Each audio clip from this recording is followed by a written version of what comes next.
Okay, so I've always thought it was kind of interesting about scary things in video games, but for me in particular, the N64 is what I spent kind of like the first 14 years of my life playing, and as a result, I also think it's kind of interesting to narrow it down to a console specific thing. So what I always thought was an interesting idea would be the top 10 scariest things to show up in an N64 game.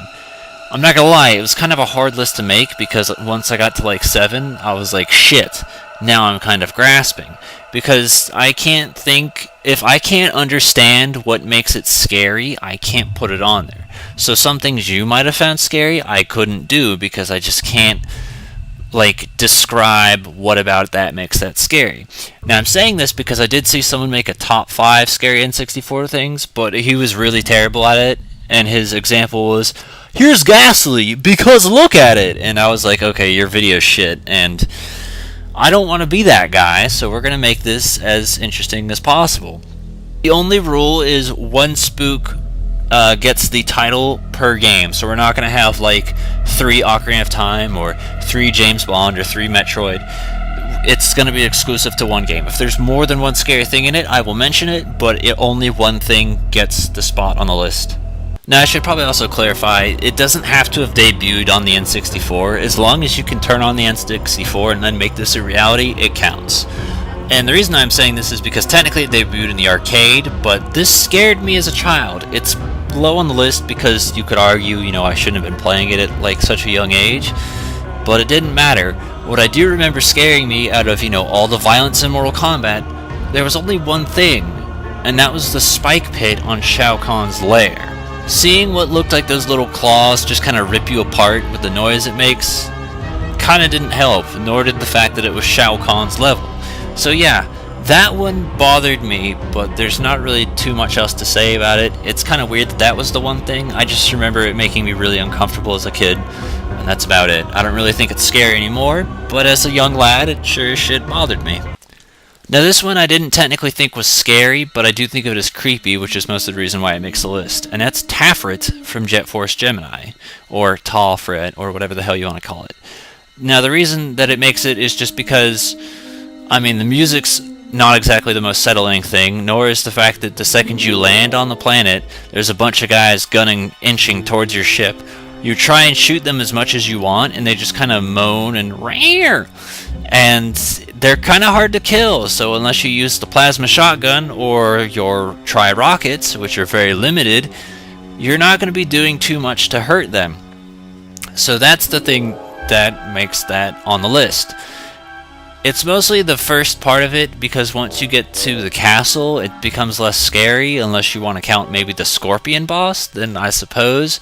But it was only the real intro part that bothered me, because, it wasn't even like that. That was a magic spell that went horribly awry, that caused this to happen in the first place. This one's again a little bit grasping, but as a kid, we had a game called the Greatest Arcade Collection, or Greatest Arcade Hits, excuse me. That was on the N64, and one of the games on there was Sinistar. So yeah, technically an arcade game, but you can play it on the N64, it's playable. It was a thing that happened to me and my brother that actually kind of bothered us. It was like the cool thing, but it was still really scary, especially when you're just, you're playing around, you're shooting it, and then you can hear Sinistar vocally taunting you, screaming, and then killing you. So it was like an adrenaline rush of fear that we kept getting addicted to and going back to it. And it's also kind of unsettling when you're flying around and then you just find his remains as you're creating him, and you realize you're the reason that this guy exists. You're building the monster that you have to kill. I don't know if we ever actually beat it. I think it was a very rarity, so the difficulty also kind of helped the fear, I guess. But yeah, Sinistar was like the coolest scary thing to us as a kid. This is the last of the cheating. From here on out, it kind of gets a lot better. That's why I always put the cheating ones at the bottom. But Resident Evil 2. Now it's low because it's a horror game. What do you expect? But at the same time, like as an adult, it still kind of freaked me out. So it still deserves its recognition. And again, there's only so much you can do on the N64 anyway. But I think his name was Mr. X from Resident Evil 2, where he just starts stalking you, bashing down walls, chasing you around and everything. That made me vocally scream out loud in my years of like 21 age, I think I was when that first happened. So yeah, that one kind of got me. I think that's like probably the scariest part about it. I mean, you could also argue when lickers jump through windows or something else of the sort, but I don't think anything quite tops the scariness in Resident Evil 4 quite like Mr. X. Okay, now we're getting into some childhood terror thing and more back to the kid-friendly games. So, Banjo-Kazooie is one of my favorite games. You guys all know that's not a secret. But this one bothered me as a kid, but not so much anymore. And that was the little spike maze inside Gobi's Valley. Mostly for things like the adrenaline-filling music, the idea that it's timed, it's a maze, you don't know where you're going, there's mummies all around in it. And then you look up to the ceiling, you see that there's fucking spikes that will crush and kill the shit out of you. That scared me.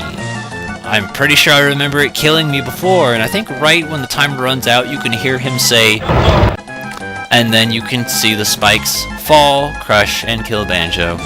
Kinda nightmare fuel for a, like, 6, 7, 8, 9-year-old. At least it was for me.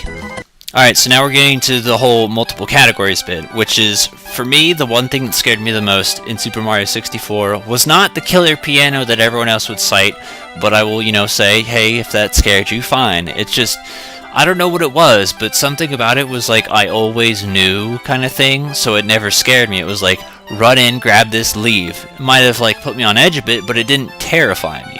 What terrified me was the fish in Tiny Huge Island. That one that you don't really have a choice but to face against. The one that follows you around and for some reason looks like is wearing sunglasses and then will gulp you right down, followed by Bowser's laugh. So I do have a fear of being eaten, so some of this is kind of subjective to those fears, but I want to say things like that is part of the reason that gave me that fear to begin with.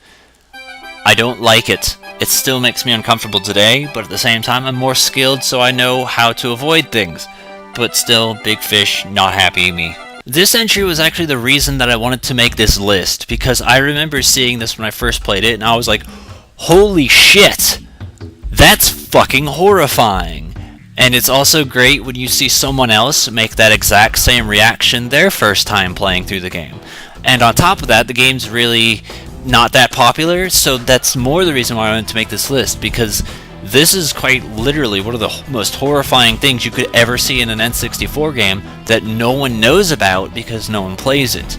Gex 3, there's an Egyptian themed level where you will see the faces start climbing out of the wall, and what makes it worse is the idea that they're screaming help.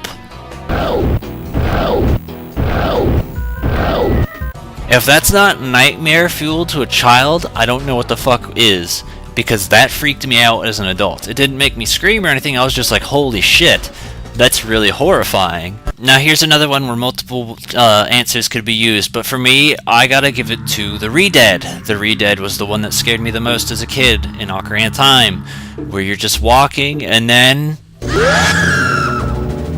you're stunned, you can't move, followed by that, it jumps onto you, it's hard to kill, it drains your life, you're flailing on the controller trying to get it off of you, and then it tries to go back for more. So yes, that freaked me out. The next thing that freaked me out the most, which I was always really careful about, was the Wall Masters, which would drop from the ceiling, grab you by your fucking head, and then pull you into the abyss of hell. That's horrifying. Most people are afraid of Dead Hand. It never really freaked me out. I kind of just look at it and I'm like, wow, that's a really cool concept, because it's like, oh hey, a monster with no hands, his hands is the ground. So I kind of look at that as more of an interesting idea rather than a horrifying thing. If you found it scary, that's fine, but I think it's cool. But what scared the shit out of me was some Re-Deads that had this horrifying scream effect that stunned you until you started getting attacked. Here's another one that's super subjective to me, but again, as long as I can explain fear, I think I'm doing a good job. So this one still kind of gives me anxiety a little bit today, but not the same kind of fear that it gave me as a child. And that would be Jungle Puddle from Yoshi's Story, because again, I'm terrified of the idea of being eaten, since that level is literally themed around fish that jump out and then eat you. I think that's more of the reason why I have that fear to begin with, because that's fucking horrifying. It used to scare me so much that I was determined to make sure that I would run back and forth at the beginning of the level to make sure I didn't miss a single fruit, so that I had to be in that little area for as little as possible. I was always so reluctant to go down there. Now, it's more like I'm willing to go down there, but I'm still fucking horrified out of my mind because it's really scary, really adrenaline rushing. But yeah, that's kind of up there. Now, at the top of my list, which again I think makes it kind of unique, is going to be the sewers of Imperial City from Shadows of the Empire. Firstly, it's probably not one that most people are going to think of instantly, but it was another one that scared me to the point of, as a kid, where I hated doing it, but I would still do it. So for starters, everything's dark, it's super hard to see. Next to that, you start hearing noises.